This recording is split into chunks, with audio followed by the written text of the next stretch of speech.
창세기 45장 16절에서 마지막 28절까지 말씀 제가 봉독하겠습니다. 요셉의 형들이 왔다는 소문이 바로의 궁에 들림에 바로와 그의 신하들이 기뻐하고 바로는 요셉에게 이르되 내 형들에게 명령하기를 너희는 이렇게 하여 너희 양식을 싣고 가서 가나안 땅에 이르거든 너희 아버지와 너희 가족을 이끌고 내게로 오라. 내가 너희에게 애굽의 좋은 땅을 주리니 너희가 나라의 기름진 것을 먹으리라. 이제 명령을 받았으니 이렇게 하라. 너희는 애굽 땅에서 수레를 가져다가 너희 자녀와 아내를 태우고 너희 아버지를 모셔오라. 또 너희의 기구를 아끼지 말라. 온 애굽 땅에 좋은 것이 너희 것임이니라.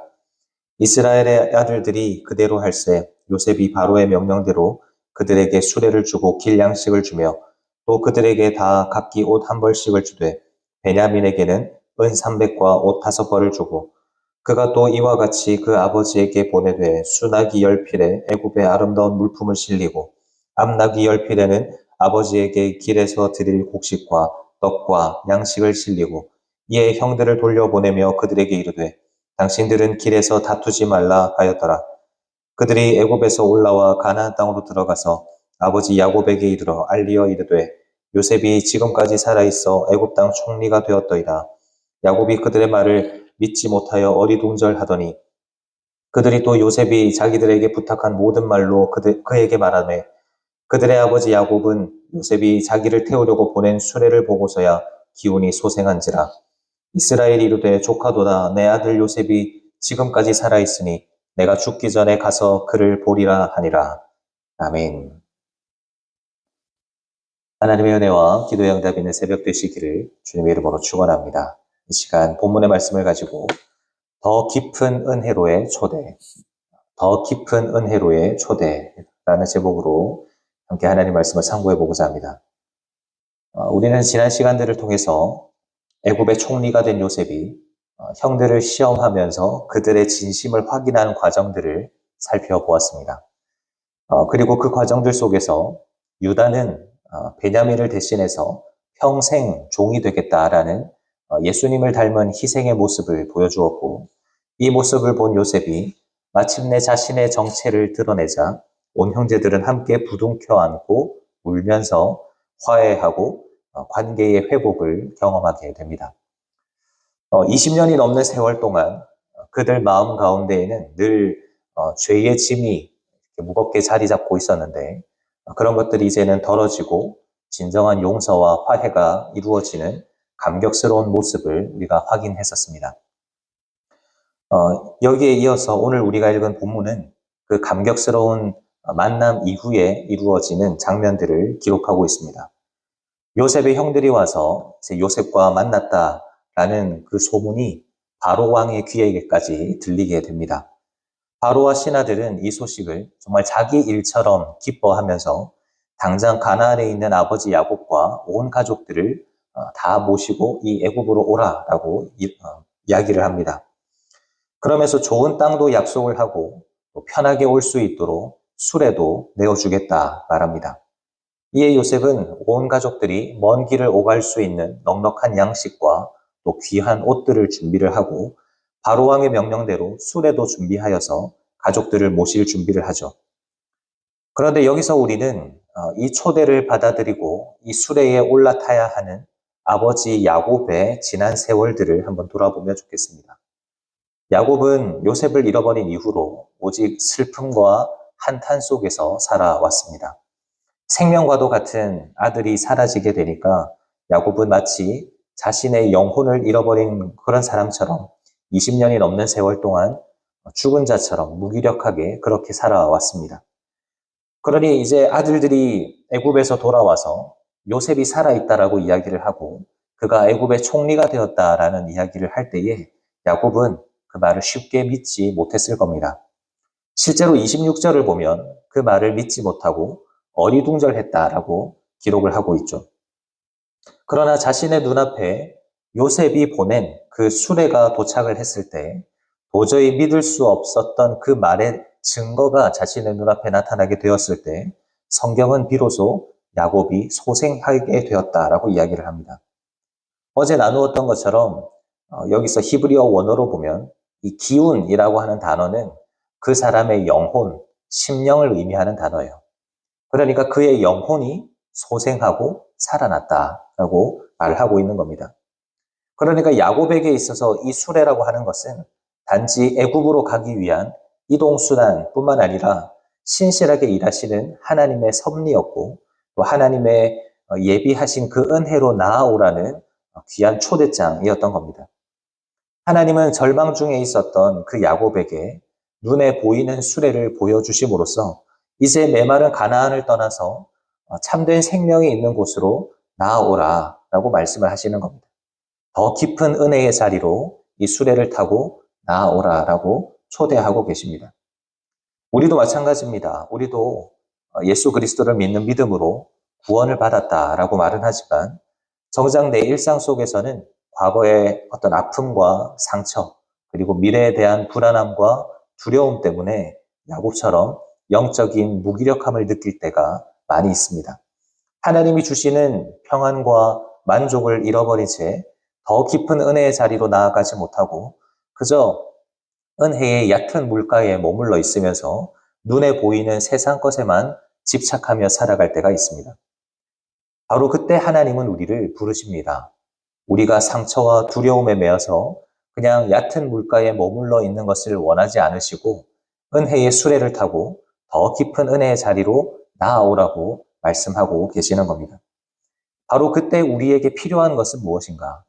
하나님께서 우리를 그 은혜의 자리로 초대하고 부르실 때 우리가 가져야 하는 것은 무엇인가? 오늘 말씀을 통해서 함께 살펴볼 때 오늘 하루 메말랐던 우리의 영혼이 성령으로 말미암아 소생하게 되는 은혜가 있기를 간절히 바랍니다.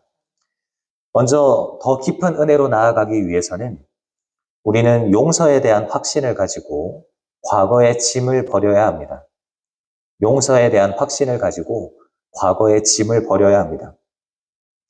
어제 본문 9절과 10절에서 요셉은 지체 말고 애굽으로 내려와서 고센 땅에 머물면서 함께 살아가자라고 이야기를 합니다. 오늘 보면 18절에서도 바로왕도 온 가족을 데리고 이곳으로 오면 내가 좋은 땅을 내어주고 이 땅에서 잘 먹고 잘 살아갈 수 있도록 해주겠다라고 약속을 합니다. 요셉의 이러한 초대는 단순히 여기가 먹고 살기가 좋으니까 얼른 이민을 오라라는 의미는 아닙니다. 나와 함께 동행합시다. 나와 함께 이곳에서 머뭅시다라는 인격적인 초대인 것입니다. 우리를 향한 예수님의 초대도 마찬가지죠.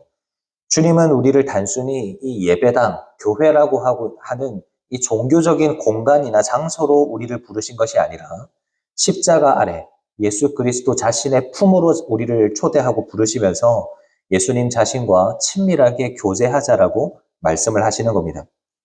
그런데 요셉의 이러한 초대에 형들과 가족들이 응하기 위해서는 반드시 선행되어야 할 마음의 준비가 있습니다. 그것이 무엇이냐면 요셉이 자신을 용서했다라는 확신입니다. 형들은 과거 동생을 노예로 팔아넘겼다라는 그 사실로 인해서 엄청난 죄책감을 가지고 있었습니다. 훗날 창세기 50장에 가보면 아버지 야곱이 세상을 떠난 후에도 여전히 형들은 요셉이 다시 옛날 일을 가지고 우리를 추궁하면 어떻게 하나라고 불안해하고 두려워하는 모습을 보여줍니다. 요셉이 이미 다 용서했다라고 이야기를 했음에도 불구하고 그 용서를 진정으로 믿지 못하니까 무려 17년 동안 애굽에서 요셉과 함께 살았음에도 불구하고 평안하지가 않은 겁니다. 늘 마음은 불안한 얕은 물가에서 요동치고 있는 겁니다. 사랑하는 여러분, 우리가 하나님 앞에서 죄인이라는 사실을 깨닫는 것은 참 중요합니다. 하지만 그런 죄인인 우리가 하나님 앞에서 다 용서받았다라는 사실, 예수 그리스도께서 자신의 십자가의 은혜로 우리를 다 용서하셨다라는 사실을 우리가 확신하지 못한다면 우리는 결코 하나님과의 동행을 시작할 수가 없습니다. 나를 짓누르는 그 죄책감으로부터 벗어나서 십자가의 그 완전한 사랑과 용서를 우리는 확신해야 하는 겁니다. 이 용서의 확신을 가졌다면 우리에게 필요한 것은 미련 없이 과거의 짐을 버리는 결단입니다. 20절에서 바로왕은 너희의 기구를 아끼지 말라. 온 애굽 땅에 좋은 것이 다 너희 것이다 라고 이야기를 합니다. 가나안 땅에서 쓰던 그 낡은 살림살이에 연연하지 말고 기꺼이 그 모든 것들을 다 버려두고 이곳으로 나아오라 라는 이야기입니다. 그런데 이게 참 쉬운 일이 아니죠. 이미 내 손에 익어 있는 나의 삶의 모습들, 내가 편안해하는 모습들, 여전히 나에게 도움이 된다라고 생각되었던 그런 것들을 다 내버려 두고 내가 그 애굽으로 나아가는 것이 쉬운 일은 아닙니다. 또한 반대로 내가 벗어버리고 싶지만 벗어지지 않는 것, 나의 과거의 상처나 나를 올가매고 있는 과거의 습관들, 이런 것들은 내가 끊어내고 싶어도 끊어지지 않는 것들이죠. 하지만 하나님은 그런 것들을 다 가나안 땅에 내려두고 나아오라라고 말씀을 하십니다. 그것들을 아까워하면서 내 손에 쥐고 내 손에 붙들고 있으려 한다면 우리는 주님이 보내신 은혜의 수레에 오를 수가 없는 것입니다. 그렇기 때문에 사랑하는 여러분, 오늘 주님께서 우리에게 나아오라고 말씀을 하실 때에 먼저 나를 향한 주님의 그 용서를 확신하시기를 바랍니다. 내가 주님 안에서 모든 죄를 다 용서받았다는 그 점을 확신하시기를 바랍니다. 그 믿음으로 기꺼이 주님을 향해서 나아갈 때 내 손에 있는 것들은 다 내려놓고 나아가시기를 바랍니다. 그것이 나에게 유익했던 것이든 도움이 되는 것이든 또는 나를 주저앉게 만드는 나의 상처나 아픔이든 그것이 무엇이든 그 모든 것들을 다 십자가에 미련 없이 내려놓고 주님이 예비하신 은혜의 수레에 올라타시기를 바랍니다. 그래야 은혜의 깊은 자리로 우리가 나아갈 수가 있는 것입니다. 둘째로 더 깊은 은혜로 나아가기 위해서는 우리는 흔들리면 안 됩니다. 흔들리지 말아야 해요. 이제 모든 오해가 다 풀렸고 두둑한 양식과 화려한 수레까지 얻은 형제들은 이제 기쁜 마음으로 아버지 야곱을 모시러 가나안으로 향합니다. 그런데 요셉은 길을 떠나는 형제들을 배웅하면서 뜻밖의 당부를 남기는데요. 본문 24절을 보면 요셉은 형들을 돌려보내면서 당신들은 길에서 다투지 말라라고 이야기를 합니다. 왜 요셉이 이런 말을 했을까요? 지금 형들의 손에는 정말 많은 양의 양식과 선물들이 가득합니다. 요셉과의 오해도 다 풀렸어요. 그러면 사실 싸울 이유가 없는 것 아닙니까? 하지만 조금만 더 깊이 생각을 해보면 형들은 지금 다툼과 분쟁의 위기 가운데 있습니다. 왜냐하면 지금 형들이 돌아가는 고향에는 아버지 야곱이 기다리고 있기 때문이죠. 지금 이제 형들은 집으로 도착하게 되면 지금까지 자신들이 경험했던 일들에 대해서 아버지 야곱에게 설명을 해야 합니다. 그러면 아버지는 물으시겠죠. 죽은 줄로만 알았던 요셉이 어떻게 애굽의 총리가 되어 있느냐. 그렇다면 형들은 20년 전 피 묻은 옷을 아버지께 내밀면서 요셉이 짐승에게 찢겨 죽은 것 같다라고 속여왔던 그 자신의 거짓말을 이야기해야 합니다.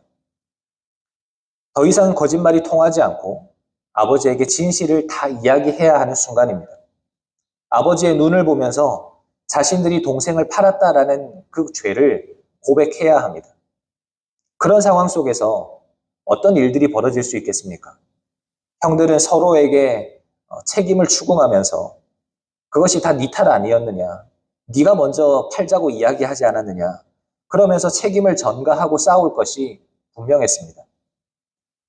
더욱이 여기서 다투다라는 말은 히브리어 원어로 보면 라가즈라고 하는데 이것은 단순히 목소리를 높여서 싸우는 정도가 아니라 격앙되다, 흔들리다 이런 의미가 있어요. 그러니까 요셉이 당신들은 제발 다투지 말라라고 권면하는 것은 내가 이 모든 것들을 다 용서했으니 애굽으로 오는 그 은혜의 길 위에서 제발 과거의 죄책감으로 인해서 서로를 정죄하면서 다투지 말고 그냥 나아오라. 흔들리지 말고 나아오라. 라고 부탁하는 겁니다. 여러분, 우리의 신앙의 여정도 마찬가지입니다. 과거의 짐을 버리고 예수 그리스도를 우리가 붙들고자 해도 우리가 걸어가는 순례의 길에는 끊임없이 우리의 마음을 흔드는 것들이 있습니다. 사단은 내가 과거에 지었던 죄나 나의 연약함, 나의 실패들을 자꾸 떠올리게 하면서 네가 그러고도 하나님의 은혜를 받을 자격이 있느냐라고 말하면서 우리를 요동하게 합니다.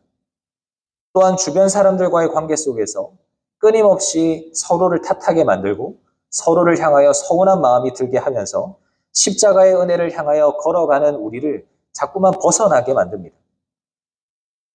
그러나 우리는 그 주님의 말씀, 길에서 다투지 말라, 요동하지 말라라는 음성에 귀를 기울여야 합니다. 주님은 이미 우리를 다 용서하셨습니다. 우리를 은혜의 수레에 태우셨어요. 그러니 더 이상 지나간 과거의 허물을 들추어내면서 서로를 정죄하거나 우리 안에 남아있는 죄책감으로 인해서 흔들리지 말아야 합니다.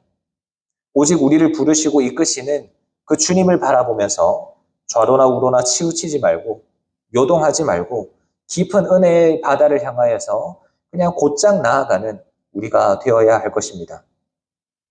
마지막으로 더 깊은 은혜에 나아가기 위해서는 나의 의지로 수레에 올라타야 합니다. 나의 의지로 수레에 올라타야 돼요. 아들들이 전한 그 소식을 들은 야곱은 정말 깜짝 놀랍니다. 그리고 자신의 눈앞에 도착한 그 수레를 보고는 죽은 것 같은 그의 기운, 그의 영혼이 소생합니다. 그리고 마지막 28절에서 야곱이 이렇게 외치죠. 조카도다, 내 아들 요셉이 지금까지 살아있으니 내가 죽기 전에 가서 그를 보리라. 길었던 절망이 이제는 끝이 났습니다. 기쁨과 소망이 회복되었습니다. 그런데 야곱이 내 아들이 살았다라는 그 소식만으로 나는 충분히 기쁘고 즐겁다. 거기에 만족한 채 그냥 거기에 계속 머물러 있었다라면 어떻게 되었을까요? 사랑하는 요셉과 함께 누리는 노년의 영광과 즐거움, 그리고 애굽에 예비된 그 풍성함들을 결코 맛볼 수 없었을 겁니다. 야곱의 이 고백이 귀한 이유는 자신이 요셉이 살아있다라는 것을 믿는 믿음을 넘어서서 그 요셉을 보러 가겠다라는 의지와 결단을 보여주었다라는 데 있습니다. 야곱은 내가 죽기 전에 가서 그를 보겠다라고 결단을 하면서 자신의 의지를 가지고 그 수레에 올라탑니다. 이런 의지적인 행함이 있었기 때문에 야곱은 진짜 생명력이 넘치는 삶을 누릴 수가 있었다는 겁니다.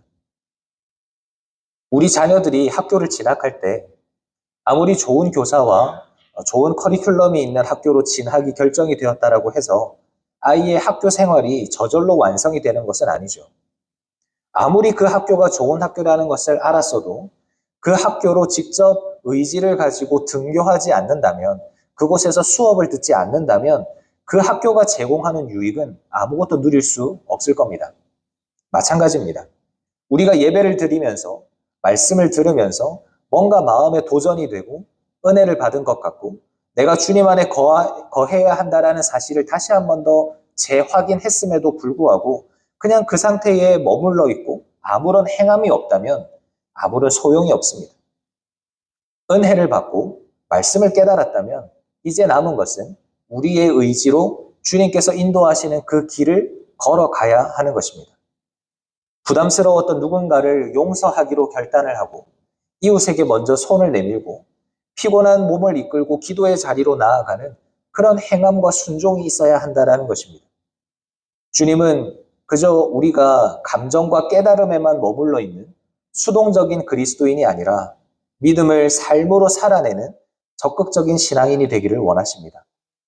주님은 우리에게 십자가라고 하는 은혜의 수레를 보내주셨을 뿐만 아니라 매 순간 말씀을 통해서 우리에게 은혜를 베풀어 주십니다. 이제 어떻게 해야 합니까? 그 수레를 바라보면서 나에게 베풀어 주신 그 은혜를 바라보면서 그저 얕은 물가에서 고개를 끄덕이면서 내 지식이 쌓이고 마음에 감동이 온 것으로 만족을 하시겠습니까? 아니면 나의 의지로 그 말씀을 살아내면서 그 수레에 올라타시겠습니까? 바라기는 오늘 우리의 삶이 주님의 십자가의 수레에 올라타서 우리도 십자가의 삶을 살아가는 그런 것뿐만 아니라 우리에게 베풀어 주신 말씀의 수레에도 올라타서 그 말씀을 살아내는 우리의 삶이 되어지기를 간절히 바랍니다. 그리할 때 비로소 주님이 허락하시는 더 깊은 은혜의 자리로 나아갈 수가 있는 것입니다. 말씀을 마무리하겠습니다. 사랑하는 성도님 여러분, 오늘 하나님은 무기력하게 주저앉아 있는 그 야곱의 가정에 은혜의 수레를 보내어 주시면서 더 깊은 은혜의 자리로 나아오라고 초대하고 계십니다. 이 초대에 응하기 위해서 우리는 예수 그리스도께서 우리의 모든 죄를 다 용서하셨다라는 사실을 확신하면서 나를 얽매고 있는 모든 과거의 짐을 미련 없이 벗어버려야 합니다. 그리고 주님과 동행하는 그 길에서 사단이 심어주는 죄책감이나 형제들을 향한 원망으로 인해서 우리는 흔들리지 않고 요동하지 않아야 합니다. 그리고 무엇보다 말씀을 듣고 고개를 끄덕이는 그런 감동에서 그치는 것이 아니라 나에게 주신 말씀을 실천하고 행함으로써 은혜의 수레에 올라타야 합니다. 지금도 주님은 우리에게 은혜의 수레를 보내주시고 계십니다. 언제든지 더 깊은 은혜의 자리로 나아오라고 우리를 초대하고 계십니다. 그 은혜의 자리는 우리의 믿음과 흔들리지 않는 굳은 마음과 더 나아가서 말씀을 온전히 살아내는 그런 행함이 있을 때에 나아갈 수가 있습니다. 오늘도 나를 부르시는 주님의 신실하심을 바라보면서 주님이 베풀어 주시는 더 큰 은혜를 사모하는 우리가 되기를 바랍니다. 그래서 메말랐던 우리의 영혼이 다시 소생하고 더 깊고 풍성한 은혜의 바다를 누리며 살아가는 오늘 하루가 다 되시기를 주님의 이름으로 축원합니다. 아멘. 말씀을 생각하면서 잠시 기도하겠습니다. 은혜와 자비가 풍성하신 하나님 우리 아버지, 영적인 침체와 두려움에 매여서 은혜의 얕은 물가를 방황하면서 거기에 머물러 앉아있던 우리를 참된 생명이 있는 더 깊은 은혜의 자리로 초대해 주시니 감사를 드립니다. 주님, 우리가 이 시간 확신하면서 고백하는 것은 우리의 모든 허물과 우리의 모든 죄를 십자가의 보혈로 다 용서해 주셨다라는 사실입니다. 우리가 이 믿음을 가지고 내 손에 쥐고 있던 모든 낡은 짐들, 하나님의 그 은혜의 자리로 나아가지 못하는 그 모든 것들을 다 내려놓게 하시고 어떤 상황 속에서도 우리의 마음이 흔들리거나 요동하지 않도록 붙들어 주시옵소서. 무엇보다 머리로만 아는 신앙, 감정에만 머물러 있는 신앙에서 벗어나게 하여 주시고 오늘 나의 삶 가운데 허락하신 그 은혜의 수레와 말씀의 수레에 내 의지를 가지고 올라타서 그 말씀을 살아내게 하시고 적극적으로 그 은혜를 받아 누리는 우리의 삶이 되도록 도와주시옵소서. 우리 모든 선한 청지기들이 주님 예비하신 풍성한 은혜의 바다를 깊이 경험하게 되기를 원합니다. 우리의 영혼을 소생시켜 주시고 충만한 생명으로 살아갈 수 있도록 도와주시옵소서. 오늘도 함께 하실 하나님께 감사를 드리며 예수님의 이름으로 기도합니다. 아멘.